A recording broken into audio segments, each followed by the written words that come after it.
الحمدللہ الذی من قال خذ من اموالہم صدقۃ تطہرہم وتزکیہم بہا وصلی علیہم والصلاۃ والسلام علی رسولہ من قال للمزکی اللہم صلی علیہ وعلی آلہ واصحابہ اجمعین اما بعد فاعوذ باللہ من الشیطان الرجیم بسم اللہ الرحمن الرحیم۔ ناظرین، آج کی ہماری گفتگو اللہ کی راہ کے اندر صدقہ و زکوٰۃ نکالنے کی فضیلت اور نہ دینے کی وعیدات کے حوالے سے ہے۔ اس حوالے سے قرآن کی بہت ساری آیات اور حضور علیہ الصلاۃ والتسلیم کی بہت ساری احادیث موجود ہیں، جن میں سے چند احادیث آپ کے سامنے بیان کرتا ہوں۔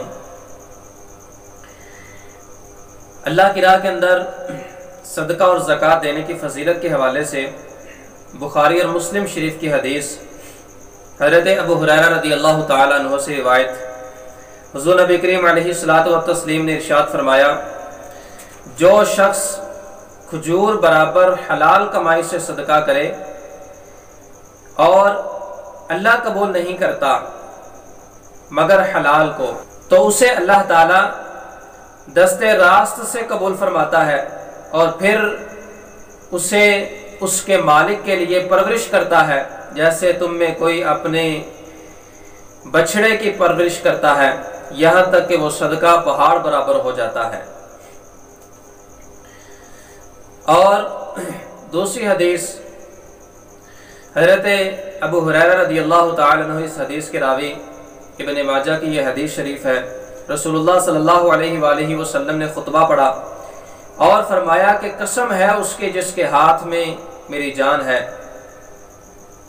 اور اس کو 3 مرتبہ فرمایا، پھر سر کو جھکا لیا تو ہم سب نے سر جھکا لیا اور رونے لگے، یہ نہیں معلوم کہ کس چیز پر قسم کھائی۔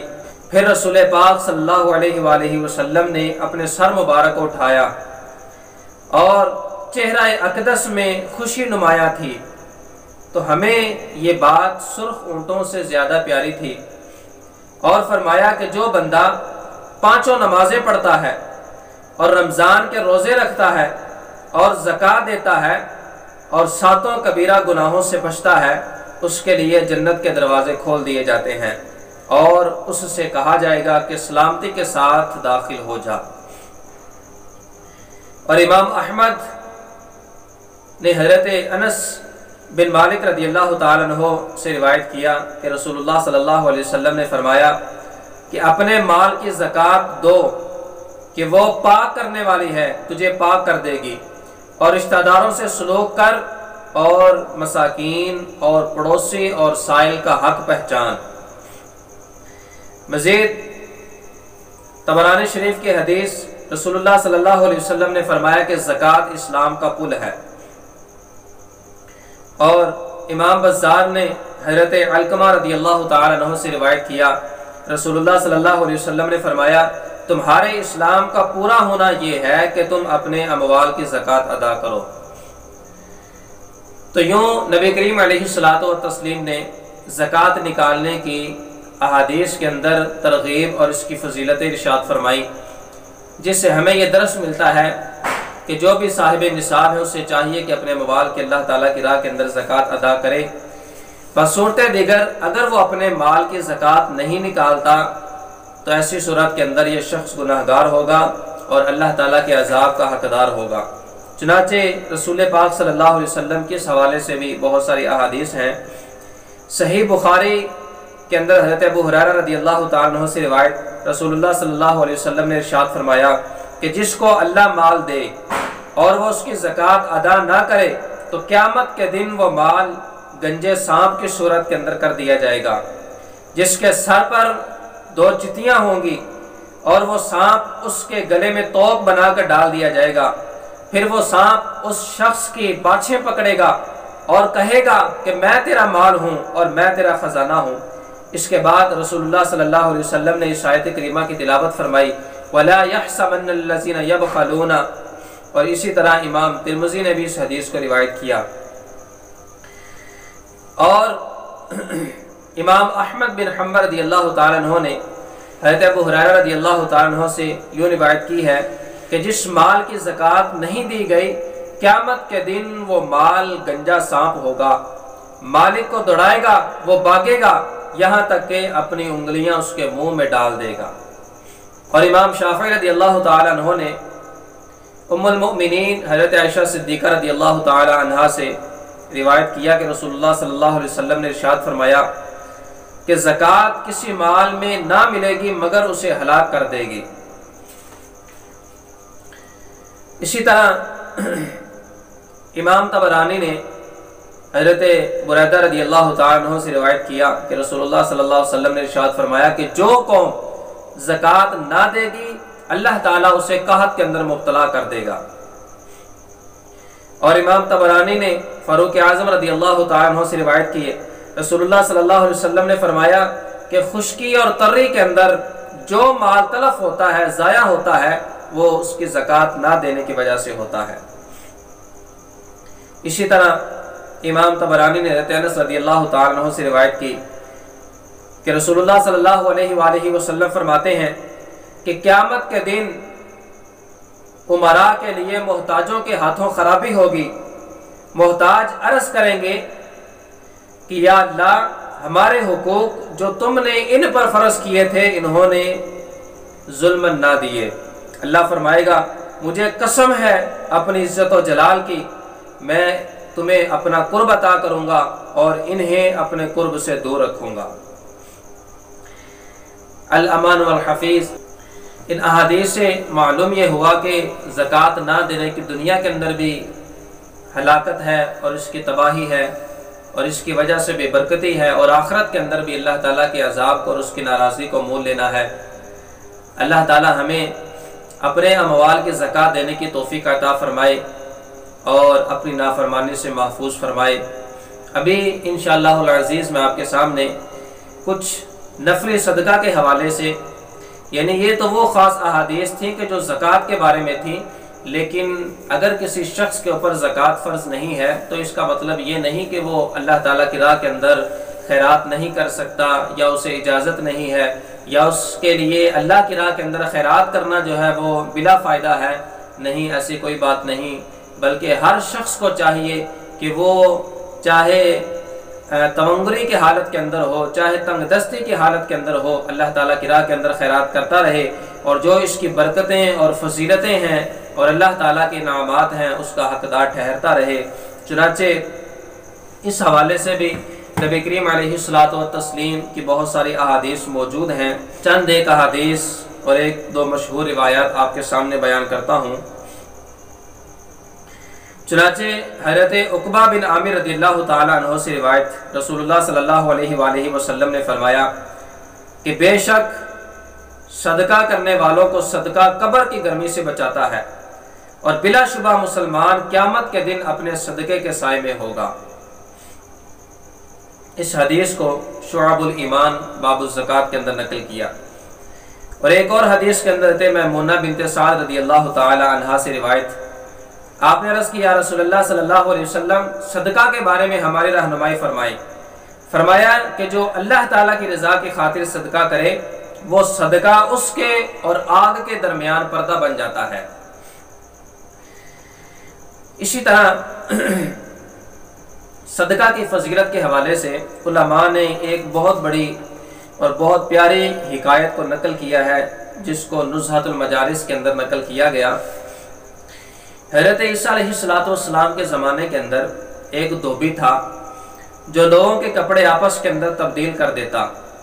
لوگوں نے حضرت عیسیٰ علیہ السلام کو اس کے متعلق بتایا تو آپ علیہ السلام نے اللہ کی بارگاہ میں عرض کی کہ اے رب اس کو ہلاک فرما دے۔ ایک دن وہ دھوبی اپنے معمول کے مطابق نکلا، اس کے پاس 3 روٹیاں تھیں۔ ایک سائل آیا، اس نے اس سے سوال کیا تو اس نے ایک روٹی اس مانگنے والے کو دے دی۔ سائل نے اس کو دعا دی، اللہ تجھے آسمانی بلاؤں سے محفوظ فرمائے۔ دھوبی کو یہ دعا بہت اچھی لگی، اس نے دوسری روٹی نکال کر بھی اس کو دے دی۔ اس مانگنے والے نے دوبارہ اس کے حق میں دعا کی کہ اللہ تعالیٰ تجھے تمام آفات سے محفوظ فرمائے۔ اس کو یہ دعا بھی اچھی لگی، اس نے تیسری روٹی بھی اس مانگنے والے کو دے دی۔ اس پر اس نے اس کے حق میں دعا مانگی کہ اللہ تعالیٰ تجھے توبہ کی توفیق عطا فرمائے۔ اسی دوران ایک بہت بڑا سانپ اس دھوبے کی کپڑوں کی گٹھری کے اندر داخل ہو گیا۔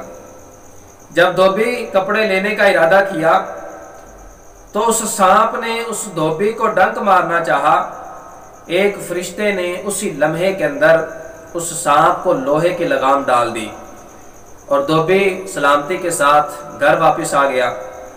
لوگوں نے حضرت عیسیٰ علیہ السلام کی بارگاہ کے اندر عرض کی، یا روح اللہ، وہ دھوبی تو صحیح و سلامت واپس آ چکا ہے۔ آپ نے اس دھوبی کو بلایا اور فرمایا کہ تو نے کون سی بلائی کی ہے؟ اس نے عرض کیا کہ میں نے 3 روٹیاں اللہ کی راہ کے اندر صدقہ کی ہیں۔ پھر آپ علیہ السلام نے اس سانپ کو دیکھا، اس کی گٹھری کو کھولا، اس میں سانپ تھا۔ اس سانپ سے پوچھا کہ اے سانپ، تو نے اس کو قتل کیوں نہیں کیا؟ سانپ نے عرض کیا کہ اللہ کے نبی، اللہ نے آپ کی دعا کو قبول کر لیا تھا اور مجھے اس شخص کے ہلاک کرنے کے لیے بھیج دیا تھا، مگر جب اس دھوبی نے سائل کو صدقہ دیا تو ایک فرشتے نے آ کر مجھے لوہے کی لگام ڈال دی۔ لوگ اس بات سے بہت متعجب ہوئے اور یوں دھوبی نے توبہ بھی کر لی۔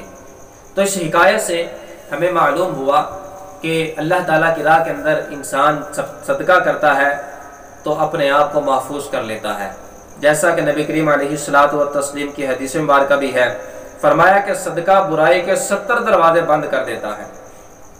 اس حدیث کو المعجم الکبیر للطبرانی کے اندر نقل کیا۔ اس کے علاوہ صدقے کی بہت زیادہ برکتیں ہیں۔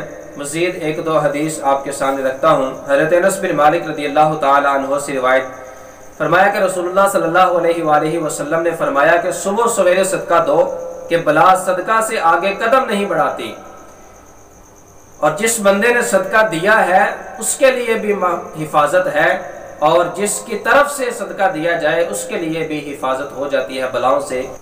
چنانچہ ایک شخص حضرت ابو ہریرہ رضی اللہ تعالیٰ عنہ کی بارگاہ میں حاضر ہو کر کہنے لگا کہ میرا بیٹا سمندری سفر پر گیا ہے، آپ اللہ سے اس کے لیے دعا فرما دیں۔ تو آپ رضی اللہ تعالیٰ عنہ نے فرمایا کہ اس کی طرف سے صدقہ دو۔ اس وقت سمندر میں موجیں اٹھ رہی تھی اور جہاز ڈوبنے کے قریب تھا۔ جب اس شخص نے اس کی طرف سے صدقہ دیا تو ایک کہنے والے کو یہ کہتے سنا گیا کہ اے سوارو، تمہارے لیے سلامتی ہے کہ بے شک اللہ تعالیٰ نے فدیہ کو قبول کر لیا ہے۔ جب بیٹا سفر سے لوٹا تو والد کو تمام قصہ اس نے بیان کر دیا۔ تو اس حدیث سے بھی معلوم یہ ہوا، نزہۃ المجالس کے اندر اس حدیث کو نقل کیا روایت کو، اس سے بھی معلوم یہ ہوا کہ صدقہ دینے سے بلائیں ٹلتی ہیں، اللہ تعالیٰ فتنے سے اور شر سے انسان کو محفوظ فرما دیتا ہے، حتیٰ کہ بروز قیامت جو صدقہ دینے والا شخص ہوگا جہنم سے بھی اپنے آپ کو محفوظ کر لے گا۔ رسول پاک صلی اللہ علیہ وسلم کی حدیث مبارکہ ہے، شعب الایمان کے اندر اس کو نقل کیا، فرمایا کہ صدقہ دیا کرو، بے شک صدقہ تمہارے لیے جہنم سے بچاؤ کا ذریعہ ہے۔ اللہ تعالی ہم سب کو نبی مکرم صلی اللہ علیہ وسلم کی ان احادیث پر ایمان رکھنے اور اس کے مطابق اپنے اموال کی زکوٰۃ اور صدقہ و خیرات کی توفیق عطا فرمائے، آمین بجاہ النبی الامین صلی اللہ علیہ وسلم۔ صدقہ اور زکوٰۃ کے حوالے سے تمام ناظرین سے گزارش کروں گا کہ اسکرین کے اوپر نمبر چل رہا ہے، اگر آپ چاہتے ہیں کہ آپ کا صدقہ اور خیرات اپنے مصرف کے اندر خرچ ہو اور اہل حق کے اوپر خرچ ہو تو اس نمبر کے اوپر رابطہ کیجئے، اللہ تعالیٰ آپ کو برکت عطا فرمائے۔ یا ایھا المسلمون، درسنا اليوم فی فضیلت الصدقۃ والزکاۃ والوعید علی ترک الصدقۃ والزکاۃ کما صرح به فی القرآن والاحادیث۔ انا اصرح بهذه المسألة من الاحاديث فقط كما صرح صاحب المشكاة في كتابه قال وعن عبد الله بن ابي اوفى قال كان النبي صلى الله عليه واله وسلم اذا اتاه قوم بصدقتهم قال اللهم صل على آل فلان فاتاه ابي بصدقته فقال اللهم صل على آل ابي اوفى۔ وفي رواية إذا أتى الرجل النبي صلى الله عليه وسلم بصدقته قال اللهم صل عليه۔ وفي فضيلة الصدقة قال في حديث آخر عن عقبة بن عامر رضي الله تعالى عنه قال قال رسول الله صلى الله عليه وسلم إن الصدقة لا تطفئ عن أهلها حر القبور وإنما يستظل المؤمن يوم القيامة في ظل صدقته. وفي حديث آخر روي عن ميمونة بنت سعد أنها قالت يا رسول الله صلى الله عليه وسلم أفتنا عن الصدقة فقال إنها حجاب من النار لمن احتسبها ينبغي بها وجه الله عز وجل. وفي وعيد ترك الصدقة والزكاة قال النبي صلى الله عليه وآله وسلم من آتاه الله مالا فلم يؤدي زكاته مثل له ماله يوم القيامة شجاعا أقرع له زبيبتان يطوقه يوم القيامة ثم يأخذ بلهمزتيه يعني شدقيه ثم يقول أنا مالك أنا كنزك ثم تلا ولا يحسبن الذين يبخلون الآية. ورواه البخاري بهذه الحديث. فعلم بهذا ينبغي لنا أن نصدق من أموالنا. نسأل الله العافية والمعافاة في الدين والدنيا والآخرة. والسلام على من اتبع الهدى.